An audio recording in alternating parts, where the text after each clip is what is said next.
because we're looking for clean energy. And that drive is continuing all over the world as the effects of climate change bears down adverse weather conditions around the world.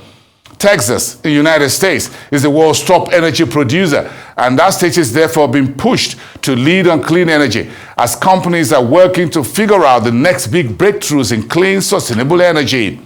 That was part of this roundtable conversation. Let's take a listen. In my lifetime, I've seen 3 energy revolutions.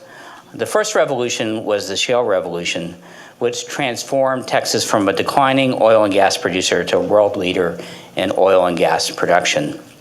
As recently as 2008, volumes of oil and gas production had declined to less than 1 million barrels a day after 4 decades of steady decline. But following the shale revolution, we've had a 15-year run of uninterrupted growth averaging 14% a year, reaching over 6 million barrels per day this year. This remains an important energy engine for our economy and a cornerstone of the clean hydrogen revolution, as I'll explain. The second revolution was renewables, and this has transformed Texas into the Saudi Arabia of wind and solar.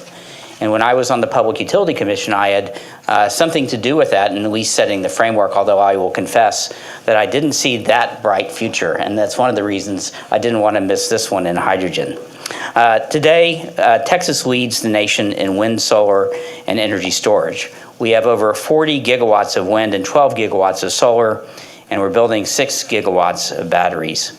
And just to make those numbers meaningful, they are quite meaningful when you realize that we set a record recently where over 70% of the energy on our grid came from wind and solar power.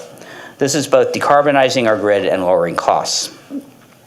And I believe that these 2 revolutions will set us up for the development of clean hydrogen, which will be the next energy revolution. Now, hydrogen's kind of a techie thing. It's the first element on the periodic table, so you might ask, why hydrogen? Well, hydrogen is a light element, but it packs a punch in terms of energy density. In fact, Bill Gates calls it the Swiss Army knife of the energy transition because of its potential to substitute for existing fuels in a wide variety of energy applications, from shipping to transportation and aviation. It's also a key ingredient to create ammonia for fertilizer, which is central to farming and the green revolution, and which can be exported around the globe. We produce hydrogen today on the Gulf Coast by transforming natural gas, and in the future, we can make it clean by capturing the carbon. But we can also create hydrogen by taking renewable energy and splitting hydrogen, water, into hydrogen and oxygen. And as it turns out, Texas is a really good place to do this. We have a large existing pipeline capacity network, 1,600 miles of pipelines. That's about 50% of the dedicated hydrogen pipeline capacity. We have end-use customers who use hydrogen today in refining and petrochemicals, and will need to reduce their carbon emissions. And we'll see other applications in things like trucking and shipping going forward. We have a lot of storage potential. We can store hydrogen underground and use it as a big battery. In fact, we already have 3 of the 6 storage caverns in the world located on the Gulf Coast. And we also have unmatched onshore and offshore storage to lock away that CO2 for decades. We have an industry that knows how to manage hydrogen safely, and as I mentioned, we have cheap and plentiful feedstocks of natural gas and renewable energy, which will be key to producing hydrogen. The geothermal energy industry is not a new industry. Actually, hydrogen is also not a new industry. So here we are on sort of, take 2 or 3 of these old industries. And geothermal's been around since the first direct use heating system was installed in Boise, Idaho in 1890. And then the first geothermal large-scale power facilities were built in the 1950s and 60s in the state of California. So a lot of people scratch their heads when geothermal comes back into the conversation now, and they say, okay, why are we talking about geothermal again? It's never really been a big part of our energy discussion, so why is it now all of a sudden? And I think one of the best ways to explain that is to look to the market and to look to technology development.